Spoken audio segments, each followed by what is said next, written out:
Fantastic.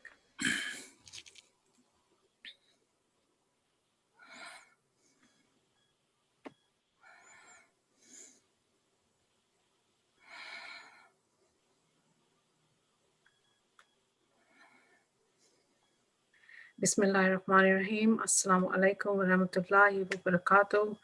I want to welcome everybody to Project Zainab Live Wednesday with Shaykh Hamza Sodagar.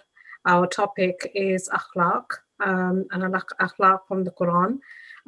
This is our third part of the series. Alhamdulillah Rabbil Alameen, we've benefited so much from Shaykh Hamza, and we've learned that there are several things that kind of put Akhlaq in its place. What we seek from the Quran comes by our Akhlaq in understanding the Quran and trusting the Quran to give us the information that it does, and not to manipulate the information to suit ourselves, which often happens.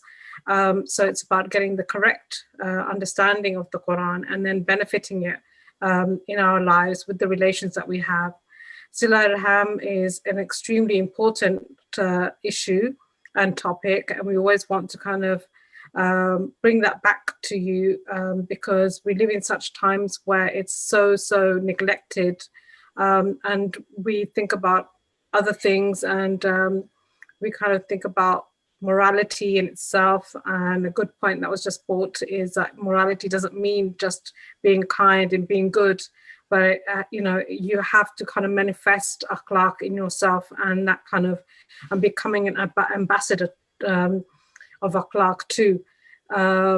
This is Lady Zainab birthday anniversary week, and it's really important to bring home to people that akhlaq of Lady Zainab Salamu Alayha met such precedence over so many things, that she knew what and when to speak, when to stand for justice, when to speak the truth. But she did it in a way where her akhlaq meant so much to so many people, and that she was allowed to permitted to bring the message home to people about her, not only the tragedy of Karbala, but at the same time the result was going back to the Prophet sallallahu alaihi wasallam. Just before we start Shaykh Hamza's lecture for tonight, just want to recap on what was said last week.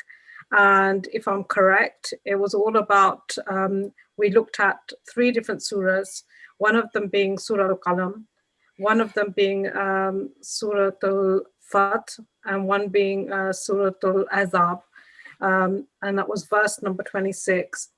In Surah Al-Qalam, Shaykh emphasized akhlaq in respect of the Holy Prophet, peace be upon him, and his progeny, that it wasn't all about how he should be himself, but how he should be with the hypocrites of the time, and that the munafiqeen around that era, especially when this was a very new message, because Surah Al-Qalam was one of the very first surahs from the Quran that was revealed to the Prophet, in which Allah subhanahu wa ta'ala emphasized the fact that he should have an akhlaq as such, or that Allah was happy with his akhlaq, and that there was a form of reassurance from Allah subhanahu wa ta'ala in the aspect that the Prophet must continue his akhlaq in the way Allah subhanahu wa ta'ala wanted it to be so. Because if by means there were any other form of,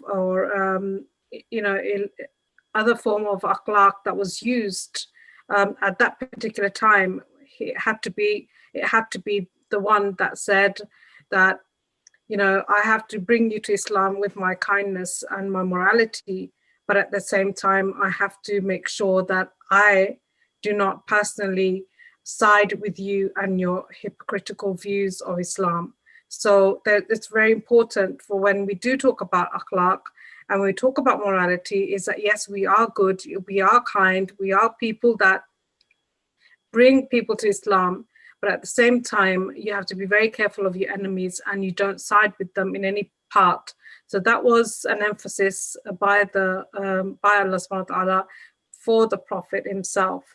It's very important to know that when people talk about, oh, the Prophet had such an akhlaq that he would never kill somebody, Shaykh emphasized the fact that killing wasn't just because Prophet just went out one day and he decided to kill people. It was to bring in Islam, but it was for the right purpose, and it was defending Islam. A lot of people get this wrong, and people try to defend the Prophet by saying, oh, but he would never kill a fly, and use that kind of attitude or phrase. But the fact is that there were wars going on. Like with any other things, even in the modern times, there are wars, but we continue to fight against oppression, we fight against injustices, and we make sure we keep our stand. We have a qiyam, and we stand on the path, which is the truthful path. And that was the instructions of Allah subhanahu wa ta'ala. If there's anything else that I've kind of missed, Sheikh,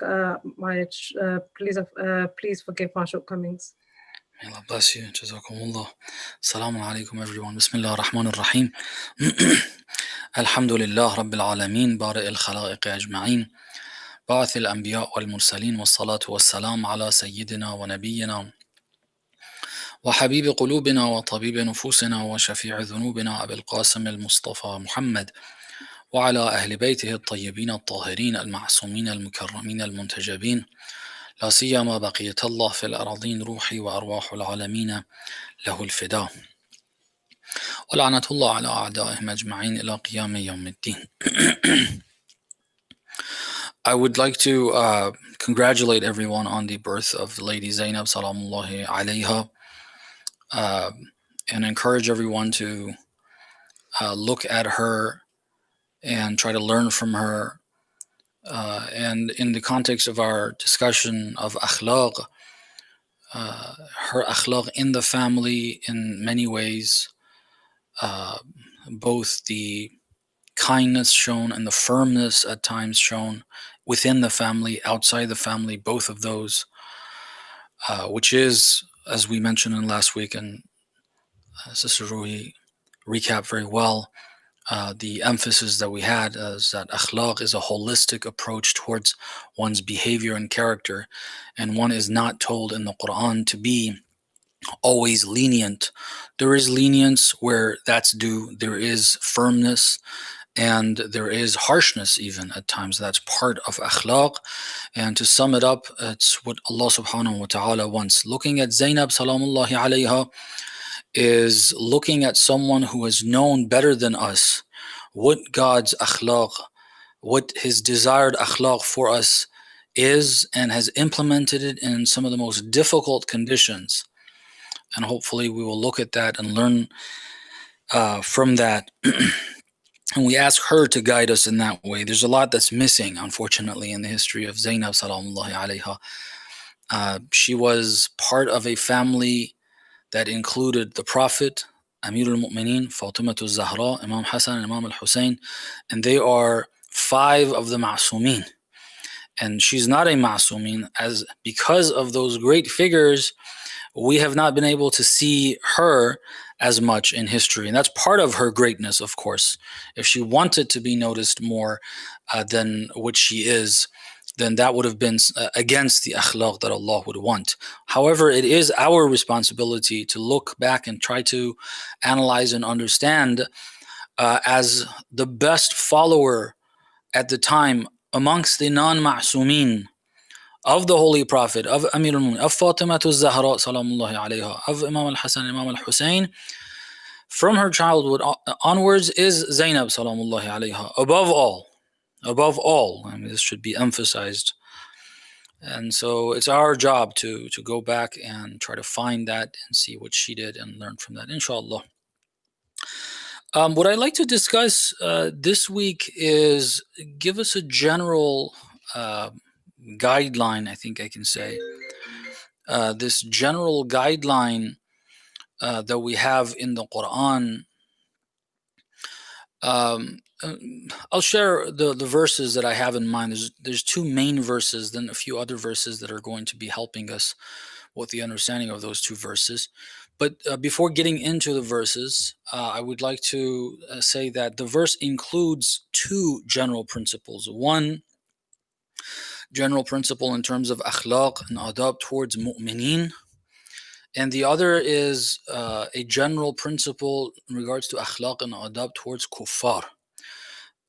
Our focus here is our adab and akhlaq amongst believers.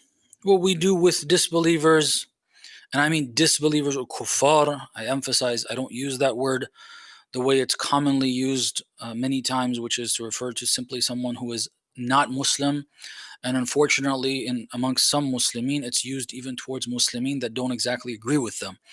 I don't mean it in any of those ways. What I mean by it is the way the Quran mentions it, which is people who are covering Islam after seeing it, covering God up for themselves, first and foremost, and rejecting that belief, rejecting the Day of Judgment, and so on and so forth, which are few. These are a few, and of course, while others who are not who are not like them, have joined them in a certain way, they would be part of the movement of the kuffar. Anyway, the point is, our focus is not that, so we're not really going to discuss that. What we're going to be discussing is the part about the mu'minin. Without further ado, I think we mentioned this verse, and that's where I'm going to be starting last week in Surah Al-Fath, and Sir Ruhi mentioned this in her recap. The last verse, Allah subhanahu wa ta'ala describes the Prophet and those who are with him. It says, Bismillah ar-Rahman ar-Rahim, Muhammadun Rasulullah, وَالَّذِينَ مَعَهُ أَشِدَّاءُ عَلَى الْكُفَّارِ رُحَمَاءُ بَيْنَهُم. It's an amazing verse. It's very much required for us to look at that, because it tells us, all of us, we're mu'mineen, inshallah, we're Muslimin. We want to be Muslim. We want to be believers. And we want to see what God says a believer is in his eyes. And so this description given here of the mu'mineen is really nice. And it goes on, of course, the verse, that's only the first line. There's about 2, 4, 5 more lines. That was only one line. 5 more lines in the description of the mu'mineen. Every line has its own really beautiful point that we need to take from it. But right now, we don't even deal with the whole of the first line. It's that ruhama baynahum. So the principle generally, what we get from this is that amongst themselves, those who are with the Prophet, mu'mineen, Muslimin, we side with the Prophet, all of us, Muslimin, whether it's whatever sect it is, Shia, Sunni, we identify the Prophet as the last Prophet. We want to be with him. And so if you want to be with him, he says, ruhama baynahum. They need to have the approach of ruhama. What does ruhama baynahum mean? Ruhama is the plural of rahim. One of the words we always used in Bismillah ar-Rahman ar-Rahim, the last word there in that phrase, God is, we say, the compassionate, the merciful. That's one of the translations. There's many translations. And those words, it's really hard to tell what the differences are in the English language. In Arabic, it's a very clear difference between the two attributes of Rahman and Rahim. They both originate or are derived from the same source and from the same origin, which is Rahmah or Rahimah, the 3 letters Ra, Ha, and Mim, which is roughly translated as mercy. But the differences have been discussed by ulama. Rahim means someone who has got a lot of rahmah. Okay, it emphasizes on the quantity, in a sense. There being a lot of rahmah. Okay, very merciful. Okay, not just simply having mercy. It stresses on being there. So between themselves, towards one another, mu'mineen, generally, this doesn't tell us of any particular behavior. This doesn't say salam, for instance. It doesn't say smile. It doesn't say turn your head this way or that way, or sit this way or sit that way, or don't say this or do say that. It's no particular action, okay? It's not an action. Akhlaq starts from something that's within. It says that your approach towards another believer has got to be rahim, full of mercy. When you look at, when you see, when you approach, when you're dealing with another believer, and what I mean by believer, again, we need to define these words. This is Muslimin, alladhina ma'ah, to whatever degree. A Muslim is with the Prophet. We will come, some of the verses that we will address in Surah Hujarat, let me just put it that way. I'm not sure if we're going to be studying that particular verse today, but it talks about Muslimin and it refers to them as mu'mineen, and it talks about them fighting, two mu'min groups fighting and getting involved with war. Okay. Well, how can you be with the Prophet and then get involved with war? So that means that the definition of mu'min is such that it would include cases of rebellion against what God has said, to an extent where they could be fighting each other, at least one of them being wrong in doing that. Okay. So if we are Muslimin, it says that our approach towards one another, whatever sect we're from, if we are Muslimin, alladhina ma'ah, ruhama, means we are rahim. It means we are rahim towards you. As soon as you come across a Muslim, a Muslimah, male, female, if you identify them as a Muslim, your approach, the way you think of them, the way you see them, okay, has got to be that my approach towards them is rahmah, in abundance, full of rahmah, full of mercy. This will affect my language in speaking to them. Once that internal part, that see, one of the problems we have here, I've come across this many times. We see people in stores. We're living in predominantly in non-Muslim countries, right? There may be some that are living in Muslim countries. In many ways, they're very fortunate. But we live generally, well, I'm here in California. Those of you who are in London, Dublin, other cities, we live in predominantly non-Muslim countries. Most people are not Muslim. So we're going about our business, going to the store, we looking at whatever we need and so on and so forth. And people are normal. Sometimes when we see Muslimin, it seems like we start to get uncomfortable. Instead of seeing a mu'min, a Muslim, a hijabi, a face that looks Muslim because of a beard, because of the attire, because of whatever it is, we start to identify them as Muslim. Somehow I've seen many times in people, and then unfortunately, I confess, I have found that in myself, and I have to speak to myself and punish myself. What the heck is wrong with you? Why is it that when you saw all these Joes and Johns and I don't know, whatever female names, you're just normal. You saw a Muslim and now you feel uncomfortable? That inner part with the inside, what's in our headspace, what's in our minds, what's in our hearts has got to change. This is what this verse is about. Once we understand that our approach, if I want to be with those who are with the Prophet, then whoever is with the Prophet, and the lowest level of Islam and Iman is included in that. No matter how much sin there is, they're not wearing hijab, they're doing this wrong, they're doing that wrong, it doesn't matter. They're still mu'min, they're still Muslim, they're classified as alladhina ma'ah. Be it that there's a lot of distance between what they're doing, what they're saying, the way they're behaving, the way they're thinking, and what the Prophet has said. However, they want to be with the Prophet. That's what Iman means. They haven't disassociated. They like the Prophet, they love the Prophet. Be it, again, that there are shortcomings or whatever.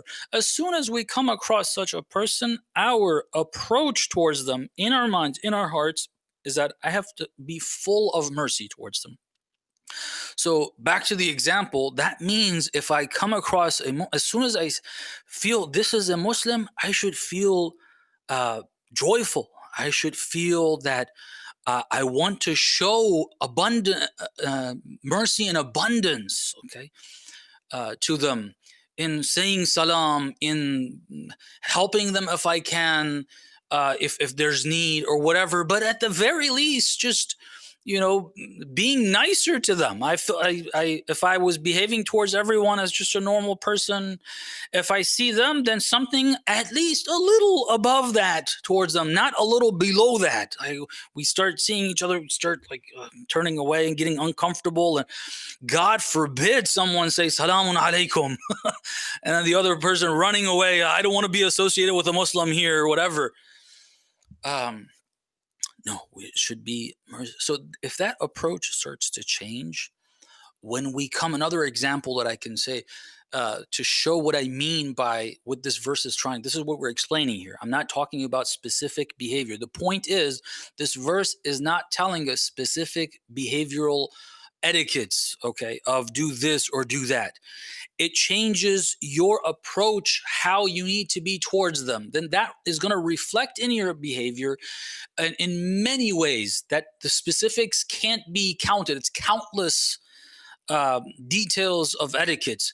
Internally, you have to feel that I want to show mercy and abundance. So one of the other areas, one of the other examples that this can show itself is that if I walk into a center of Muslimin, whatever sect they're from, okay, the way I should feel towards them. Now, let me stop ourselves right here. Usually, when we talk about akhlaq and we give examples, especially when it's, I mean, let's correct that. When we talk about negative examples, we are quick to think of others, okay, and not myself. Okay, and that is a big mistake. We have plenty of hadith. We're never going to get things right if we're going to be doing that. I really have to focus on my. It doesn't matter. I walk into a center. Yes, centers are not welcoming. This is not that. All these problems. That's fine. That's not me. Okay, I'm walking in.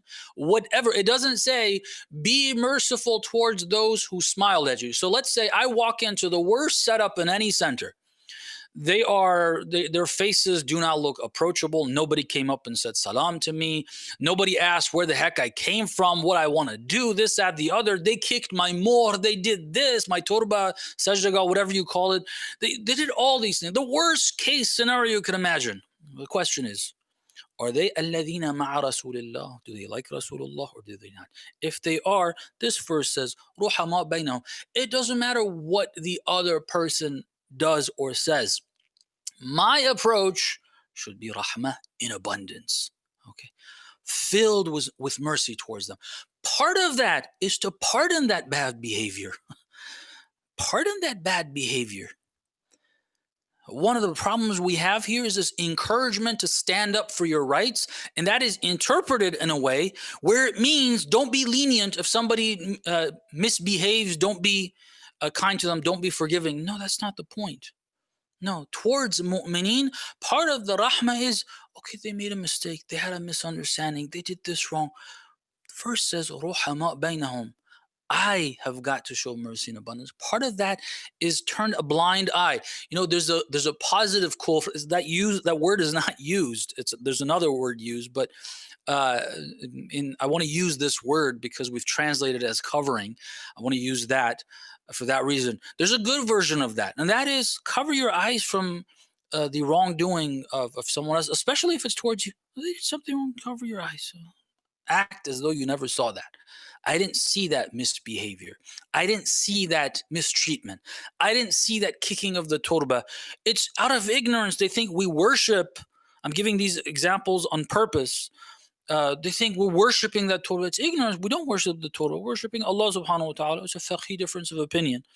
Amongst Muslimin, people, different ulama have different understandings of what Islamic rule is. We shouldn't misinterpret that behavior. And if somebody does, our approach towards someone who's done that to us is what this verse. So what is this verse telling us? General principle in akhlaq that's going to change our approach towards Muslimin is that we've got to have rahmah in abundance. There's another verse in the Holy Quran that again gives us this general understanding of akhlaq in regards to mu'mineen. I will emphasize mu'mineen, Muslimin, believers, those who identify as Muslim. They love the Prophet. They want to go by his teachings. They want to go by what the Quran says. These are Muslimin, mu'mineen, alladhina ma'ah. There's another verse that uses a slightly different wording, and if I may pull it up, give me a second.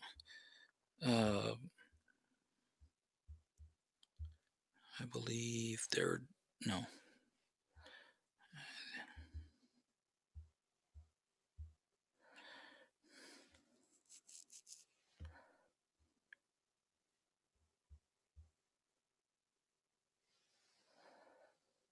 There we go. Surah Al-Ma'idah, verse 54. Please go to that verse after the session and read the verses afterwards as well. There's a lot of really nice points that you can take from that if you just go and read those, try to think about them a little bit, spend a little bit of time thinking about the connections there. But in this verse, what we have, I'm going to read the part that's relative to us. Okay, it says, أذلة على المؤمنين. Okay, a little bit of context, I think it'll help the understanding here.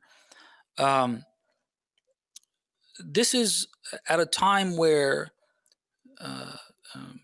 one way or another, people did not abide by and did not go with what the Prophet said. And how so? It's a long story. But the verse starts with this, يَا أَيُّهَا الَّذِينَ آمَنُوا مَنْ يَرْتَدَّ مِنْكُمْ عَنْ دِينِهِ. It addresses the believers and says, whoever rejects this and leaves. Okay, so that's very serious. So those who are part of the Muslimin and then leaving. Don't think if you leave Islam, Islam is going to die out, or Islam is going to be, or in other words, don't think Islam needs you. Okay, that's not the case. فَسَوْفَ يَأْتِ اللَّهُ. God will bring a people. You can leave any one of you once. God will definitely bring a people. بِقَوْمٍ يُحِبُّهُمْ وَيُحِبُّونَهُ. He loves them, they love him. And then the second description there, أَذِلَّةٍ عَلَى الْمُؤْمِنِينَ. Their approach towards mu'mineen. It talks about their approach towards kuffar as well.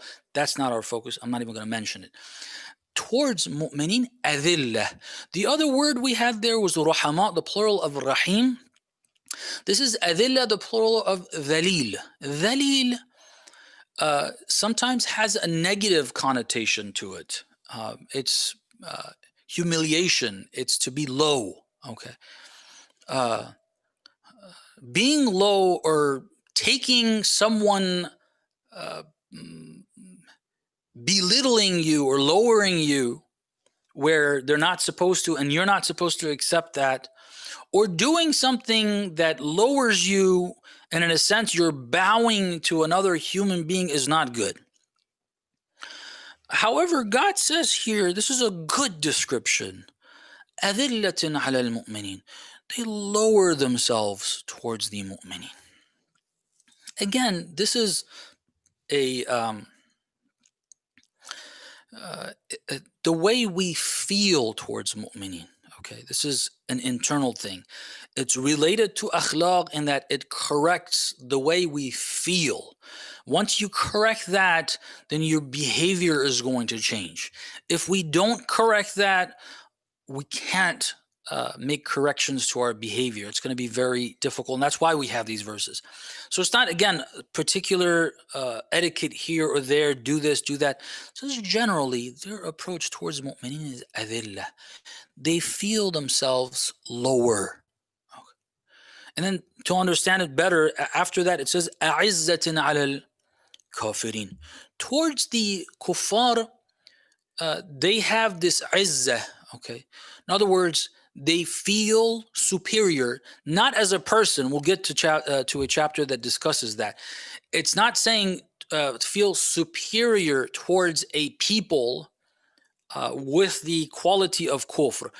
It says feel superior towards kuffar, which are a people with this quality. In other words, from the perspective of this quality. And this is for another time, but just to give you a glimpse of what it means, we actually have the problem of feeling lower than the kuffar, and that's what has caused us to be influenced by the kuffar. We go to Muslim countries, we see everything is influenced by Western culture, by the culture of the kuffar. Why? Because we feel inferior. So don't feel inferior. Okay. Towards the mu'mineen, that's fine. It's actually good. Adillah, lower yourself. Feel low. Okay, feel low. Not act low. Sometimes we call it tawadu and say, okay, lowering, humbling yourself and lowering yourself in words. A lot of times it's hypocritical. It's not real. Okay, it's not based on a real feeling that I am low. It's an act put on because we feel that, that's praised. That behavior is praised as something good. So I'm really showing off some good behavior. It says feel low. Okay.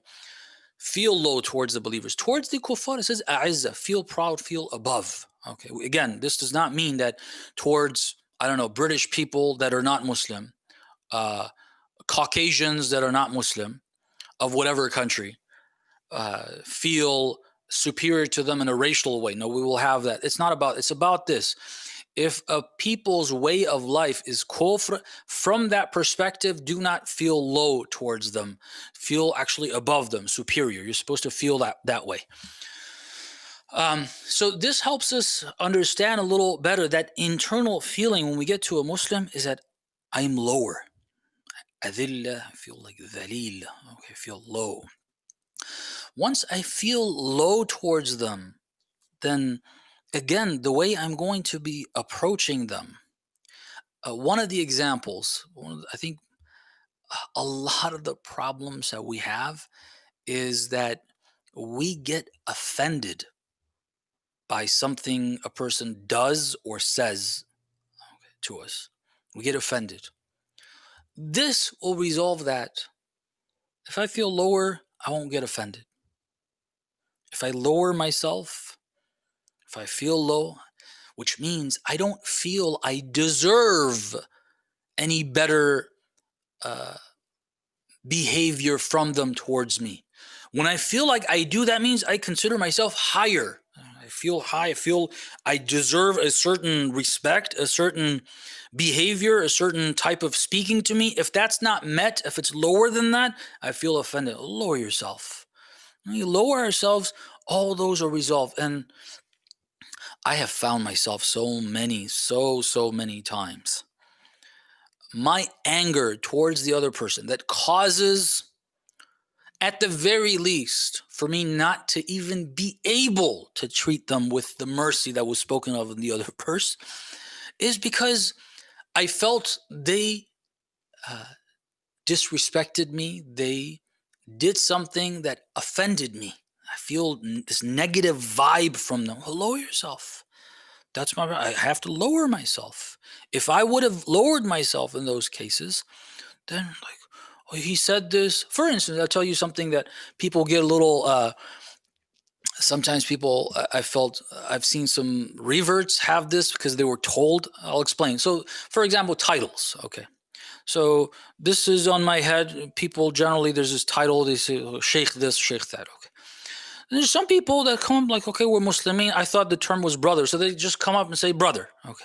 Then somebody tells them, no, you're not supposed to say brother. You're supposed to Shaykh. Okay. If you say brother, it's disrespectful. Okay. So for seeing it in people, I've seen people that I can tell they were just told that. They refer to me as brother, and then they correct themselves like, I'm sorry, Shaykh. And they say it in a way you feel like they didn't want to offend. Like, well, why should that be offensive? Like, what's wrong with brother? Is there anything wrong? No, I can't be called a brother. I have to be called a sheikh. Okay.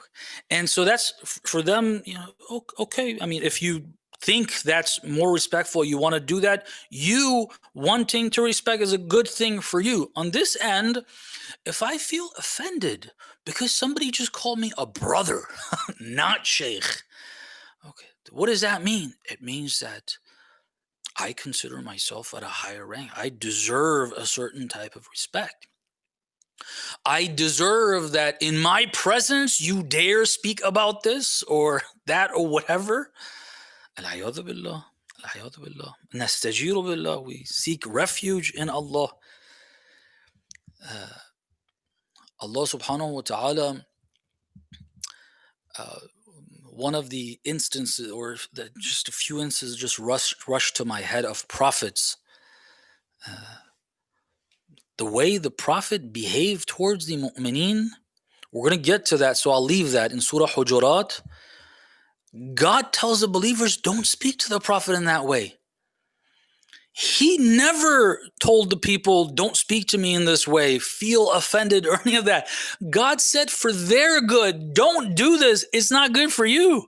The Prophet never felt that, oh, I'm offended. Why the heck did you speak to me this way? Why'd you raise your voice in my presence? No, the Prophet feels very low, lower than they, kuffar, Muslimin, everybody. There's so much. Like, how did he feel? He had lowered himself, especially towards mu'minin. Adillatin ala al-mu'minin. The Prophet did this more than anyone else. Then the Prophet told the mu'mineen, don't speak to the Prophet this way. It's bad for you if you speak to him in this way. That's one general example. We're going to talk about Surah Hujurat in a little bit. The other thing is that I remember this great story of Jesus, ala nabiyina wa alihi wa alayhi salam. It's very nice, these stories of our prophets, for those who don't know, this needs to be mentioned. For those who know, we need to be reminded. Out of the best of God's creation, right below the 14 ma'asumin are all these prophets. Okay, these great prophets that we need to know a lot more about. So there's this story that we have from our imams. They've told us of this, that Jesus one day told his disciples, I want to do something. I want you guys to tell me that you will allow me to do it. I said, what is it? I'm not going to tell you what it is, but you have to assure me that when I do this, you're going to trust me, or you're not going to prevent me from doing it. They gave their word. They said, it's okay. I said, okay, bring me a tub of water. And meaning, not he didn't tell them. I'm sorry, the way I put it. He brought water. He brought water, and he put that water beneath their feet, took their feet, put it in that water, started massaging their feet, cleaning their feet in that water, very nice and very a lot of care. A prophet, and these are his disciples. Then he explains, it's not just the behavior. He said to them, I'm doing this to you so that you will learn you need to do this to people. Okay. Your approach towards people needs to be this. This is an example. Again, the verse doesn't say do this particular, have that behavior. When you have أَذِلَّةٍ عَلَى الْمُؤْمِنِينَ, then you will behave. That's one of the ways it's going to reflect. These are two general sayings that we have in the Quran. Allah subhanahu wa ta'ala has told us our approach. And I hope we can change that approach that we have. Our approach is generally not that. If we like a person, whether they're Muslim or not, we like them, we behave in this way. If we don't like them, whether they're Muslim or not, we don't like to treat them in this way. The Quran says the way you treat people, at least this part of it we're dealing with. If they are Muslim, this is how you treat them. If they are believers, this is how you treat them. Of course, the level of lowering yourself and the level of rahmah you show, because the element or the criteria, or the criterion rather, of this behavior in these verses is Iman, and Iman is a concept that is gradational. It has various degrees and levels. Then our approach towards someone at a higher level of Iman should be more of both of those. And so for that reason it is that our dhillah, feeling dhalil, in respect to the Prophet, in respect to Fatima Zahra, in respect to Amir al-Mu'mineen, in respect to Hasanain salamullah alayhim, in respect to the Imams, is a lot more dhillah than we would have in respect to our ulama even. And what we will find in amongst in respect to the ulama that are reflecting the Iman that is closer to the Prophet and to the Ahlul Bayt, we won't have the same level of dhillah towards a Muslim that is unfortunately not following up on their deen as much. However, that doesn't mean we leave that. No, I need to be adillatun ala al-mu'minin. All these people are classified in this behavior as mu'mineen. Of course, we show more dhillah towards the Prophet, obviously towards the Imam, towards ulama. And what I mean by ulama is not somebody who's simply studied. We've had people that didn't study in the Hawza at all. Okay. Never spent a day in the Hawza. Their ilm of Islam is greater than many of those who did study in the Hawza. Okay. Ilm, according to the ahadith of the Ahlul Bayt, is knowledge with action. So the person who learned of Islam aspects that caused them to behave more like what the Prophet wanted, more like what the Quran tells us, more like what the Imams have told us. They are more of an alim than someone that has this amama on their head if they don't act according to what they know, if they're not doing. And that's why we have a whole series of hadith and warnings in the Quran as well. If you learn more and you don't implement, then be waiting for some serious treatment from Allah subhanahu wa ta'ala on the day of judgment. Let me go to Surah Hujurat. It's an amazing chapter. I think many of us may have heard this chapter deals with akhlaq. There's a lot of different verses. There is, in a sense, more practical. I wanted to say more of those etiquettes. I changed that. It's not really specific, this particular act here and there. It's general guidelines, but it's a little more practical instead of being the approach internally, the way you feel, the way you think of another person, although it includes that as well. There's a lot of really nice stuff. I'm actually going to have to skip on those the verses I referred to that God tells the people don't speak to the Prophet in this way. Those are the earlier verses of the chapter. I don't have time to go over those, and those aren't directly involved or related to our discussion. So that's why I'm skipping on them. I want to start with verse 10, which says, Bismillah ar-Rahman ar-Rahim, إِنَّمَا الْمُؤْمِنُونَ إِخْوَةٌ.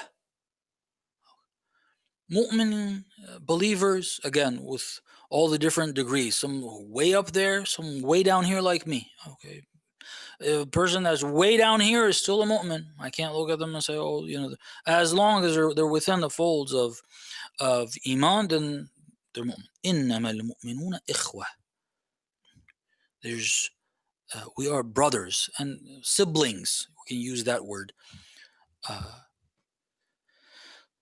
Because this is not gender, these words are meant in a gender neutral way, okay, if that makes sense. This is not meaning men, because those are masculine words. Mu'minun is masculine, ikhwa is masculine, brothers, obviously, that's masculine, there's nothing feminine about that, and it's not, in terms of the word itself, but in terms of speaking, this is a way of speaking. It doesn't mean gender, it has nothing to do with that. It has everything to do with the element of faith and the relationship of two people being siblings. So you are siblings. إِنَّمَا الْمُؤْمِنُونَ إِخْوَةٌ. And it says, فَأَصْلِحُوا بَيْنَ أَخَوَيْكُمْ. If there are two brothers fighting, two siblings fighting, those who are within the family, other siblings, how do you deal with that when there are two siblings amongst you fighting? Well, you're supposed to help them stop fighting. Now, the verse before that is talking about war actually happening and killing between Muslimin and how to deal with that. So that's not the discussion here. That one line there is really important. إِنَّمَا الْمُؤْمِنُونَ إِخْوَةٌ. The conclusion or the practical advice here is فَأَصْلِحُوا بَيْنَ أَخَوَيْكُمْ. When there are differences, when there are disputes, when there's things that are happening, try to reform that relationship, try to help change that relationship, change the one who's doing wrong, okay? Try to correct that. It doesn't mean everybody be okay. Whatever happened, just smile at each other. No, it says, in fact, in the previous verse, just because we mentioned that is an important point. It says in the previous verse, فَإِنْ فَاءَتْ, it says when there's two groups fighting each other, فَقَاتِلُوا الَّتِي تَبْغِي. First it says, if they don't stop fighting, then identify who the wrong group fighting the other is. So one is defending, the other one is starting an offensive, an act of aggression. The other group is defending themselves. Don't say, stop fighting, and so the aggressive one is going to continue their aggression. The other guy says, okay, we're going to lower our guards, and then they kill more of them. No, don't do that. So just tell them to stop. If they don't stop, then you join the one who is being oppressed. Fight, قاتلوا, the ones who is acting in aggression. So it doesn't mean that just say, okay, just smile. That's not what it means. And then it emphasizes, فَإِنْ فَاتَتْ, fight them, the ones who are acting in aggression, and not just kill them all. That's not the point. Fight them to push them to agree to go based on what God says. If they do that, then what do you do? فَأَصْلِحُوا بَيْنَهُمَا بِالْعَدْلِ. Correct their relationship with justice. If whatever wrong they did, They've got to correct that. You can't bring them together and just say, oh, be nice, everybody forgive each other. No.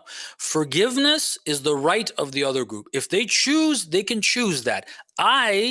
Getting involved in this, can't force that person to. I can say, look, it's your choice. It's you. You've been wronged.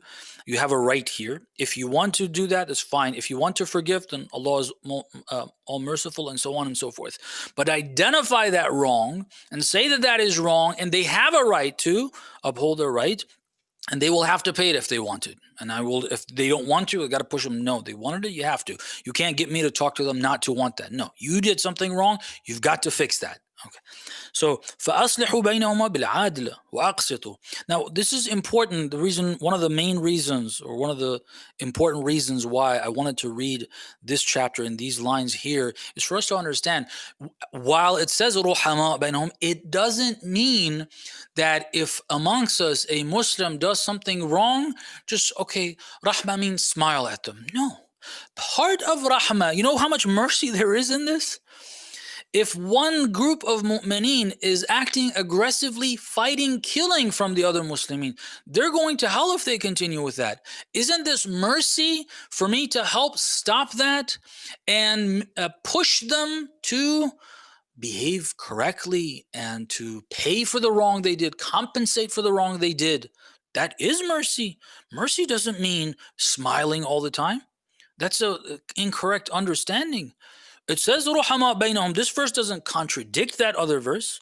They are mu'mineen. It says إِن طَائِفَتَانْ مِنَ الْمُؤْمِنِينَ اقْتَتَلُوا.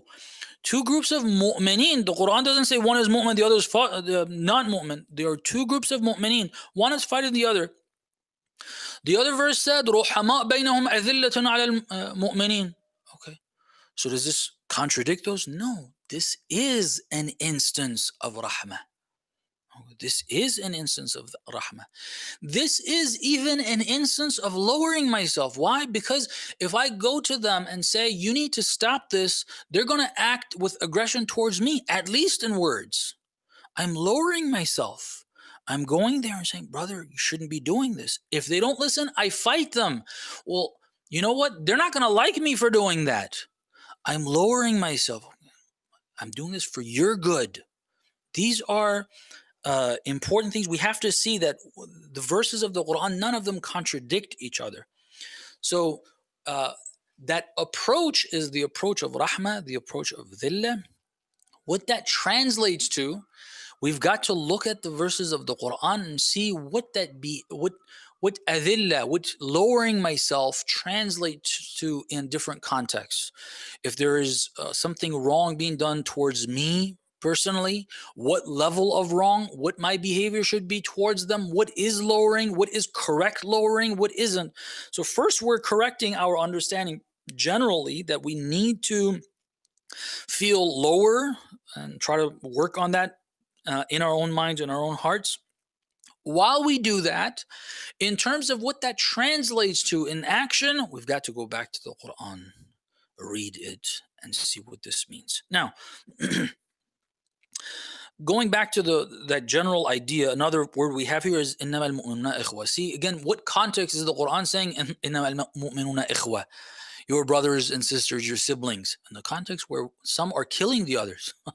Says, hey, you guys are siblings. The other Muslimin that are watching this, أَصْلِحُوا بَيْنَ أَخَوَيْكُمْ. Bring them together. You have a responsibility.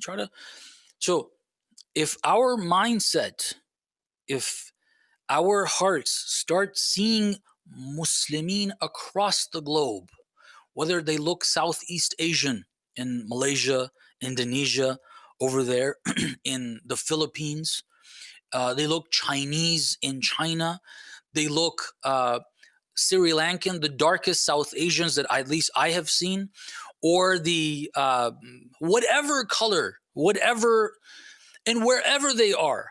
I use both of those. Both of these are issues, and there is a verse about this. If they are Muslimin, my thought towards them, my feeling towards them should be ikhwa, brotherhood, sisterhood.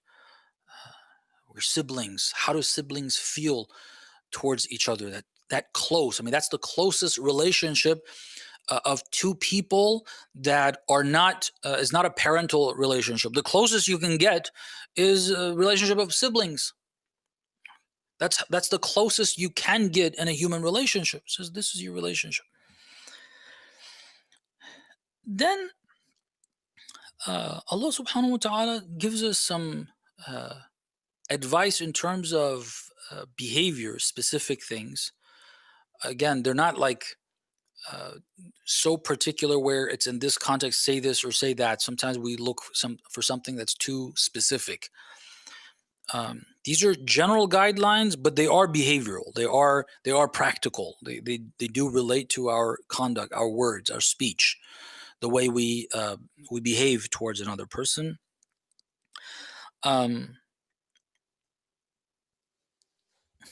wondering which one, because there's a number of them, and let me start with there's really nice points. Some of them may not be exactly related to the topic of akhlaq between mu'minin, which is our topic, but some of these side points, again, looking at it in the context of the Quran, this chapter is talking about the relationship between Muslimin amongst themselves, towards the Prophet and between themselves. In that context, God mentions it in a slightly different way, so it tells us that we can do this as well. The verse says, verse 11, Bismillah ar-Rahman ar-Rahim, Ya ayyuha alladhina amanu, لا يسخر قوم من قوم عسى أن يكونوا خيرا منهم ولا نساء من نساء عسى أن يكن خيرا منهن ولا تلمزوا أنفسكم ولا تنابزوا بالألقاب. This verse, again, a lot of us must have heard this. I don't want to consider this session a focus on these specific teachings. I'm trying to use this to understand what those general guidelines that are not even behavioral, they are something that is in my mind, in my heart towards people, which is the basis of the relationship, and that needs to be corrected. What that translates to partially, just to get a little touch of that, so it's not completely untangible. That's the reason why we're doing this. Otherwise, each of these requires its own discussion. Inshallah, we're going to get to them. So just to understand, the reason why I'm being very brief here in the last few minutes, I'm not talking about these in any form of depth. It's just to get a couple ideas across for it to become a little more tangible. It says, so, O you who believe, لا يسخر قوم من قوم. A people should not mock another people, should not make fun of another people. This is where I said it's slightly off topic. It's not entirely, but let's get to the point. It says, لا يسخر قوم من قوم. Pay close attention to the details of God's words. Please, we need to do this. It addresses the mu'mineen, but then what's the address? Okay. The audience, the one who he's addressing, he identifies that I'm talking to the mu'mineen. I'm not talking to people in general. This is addressing mu'mineen. There are times where it says, Ya ayyuhan nas. Okay, so it's believers. But what is being said? Pay attention to the first couple at least, or general. It says, La yaskhar qawmun min qawmin. No people should mock any people. Okay. You shouldn't do that. Mockery, making fun of, laughing at a people is wrong. This is wrong. And this has to do with, a people towards another people, whether they are Muslim or not. This is what we mean. Right? This is slightly off topic. It's not only related to the akhlaq of mu'mineen with another mu'min. لا يسخر قوم من قوم. Sukhra, laughing at, making a mockery out of someone, out of a people, laughing at them because of their color, because of their shape, because of their speech, because of them not being developed people, because of this part of their culture, because of their food, because of whatever. La yaskhar qawmun min qawmin. Period. Mockery towards another people. Whatever is other than you. You consider yourself whatever it may be. Okay. Your parents may be Pakistani, you identify as British and you mock Pakistanis. So I've seen that. Iranian, same thing. If you're sitting here in Los Angeles, you start making fun of Persian or Iranian or this, that, the other. Okay. Because you don't identify as that. Identifying as something, whatever you identify as, okay. Whoever is not classified according to your categorization as you, it's some other, okay. لا يسخر قوم من قوم. Do not do that, period. Okay. Why? عسى أن يكونوا خيرا منهم. Maybe, perhaps, they're better than you. Why is this being said? It's because when you mock someone else, it's clear to you, it's clear to me that I'm above them. That's why I laugh at them. Look at these people. Look at the way they eat. Look at the way they look at their food. I mean, disgusting. Laugh at them and whatever. Why? I feel above them. Do not feel superior to a people as a people. Iman and kufr as ideologies, those ideologies are superior and inferior, the ideology. But as a people, should I make fun of, let's say, nobody does this, but if it were at a certain time, and this did happen back in the days, okay, when the Muslimin conquered certain areas, up to certain parts of Eastern Europe were conquered by the Muslimin and they became Muslim.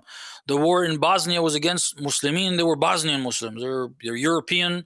You wouldn't be able to identify them in any way as Middle Eastern. They're not. They don't. If any of them, hardly anything, any type of lineage, if any of them has any type of genes from the Middle East, they're completely European. And that's not the only country. There's many. Albania is another example. This is a Muslim country. It's in Eastern Europe.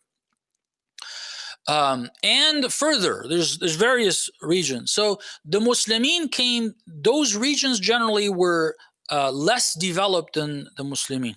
So at that time, it probably, for some people, unfortunately, probably did happen. But if these are non-Muslims, can I laugh at Caucasian Americans or white British people, mock them and consider my race, my whatever above theirs? No. They're kuffar and we're not. Doesn't matter. لا يسخر قوم من قوم. Period. Okay. They may be better. Right now, it looks as though I am Muslim. And they're not. How do you know? Those people may have the potential, and at the right time, they will join the Imam, and you and your people, or I and my people will abandon the Imam. You don't know. Don't make that judgment. That's a wrong judgment. Okay. I'm looking at the time. I think let me just connect this to the general and stop. I don't think we're going to read any more. So in the context of mu'mineen, that's general, but it also does include the part about the believers. So when we have this feeling of adillatin ala al-mu'mineen, and we have that rahmah in abundance, one of the things that happens is that I've lowered myself. I don't consider myself superior. My way of eating, my way of dressing, my way of speaking, my way of whatever it is, I've lowered myself. Then I won't be going and mocking them. If I don't have that adillatun ala al-mu'minin, it will reflect in me saying, "Oh, look at these." I'm really ashamed of using these words and I really hate them. They really disturb me. But I've heard these. Look at this Afghan person. Look at that Iranian. Look at that Pakistan. Look at this black guy. Look at it. What the heck are you talking about? What is this supposed to mean? Where'd you get the idea that you have any right in doing that as a mu'min, as a non-mu'min, non-Muslim, whatever anybody's ideology comes from? That's their thing to deal with. Are you Muslim? You consider yourself a Muslim?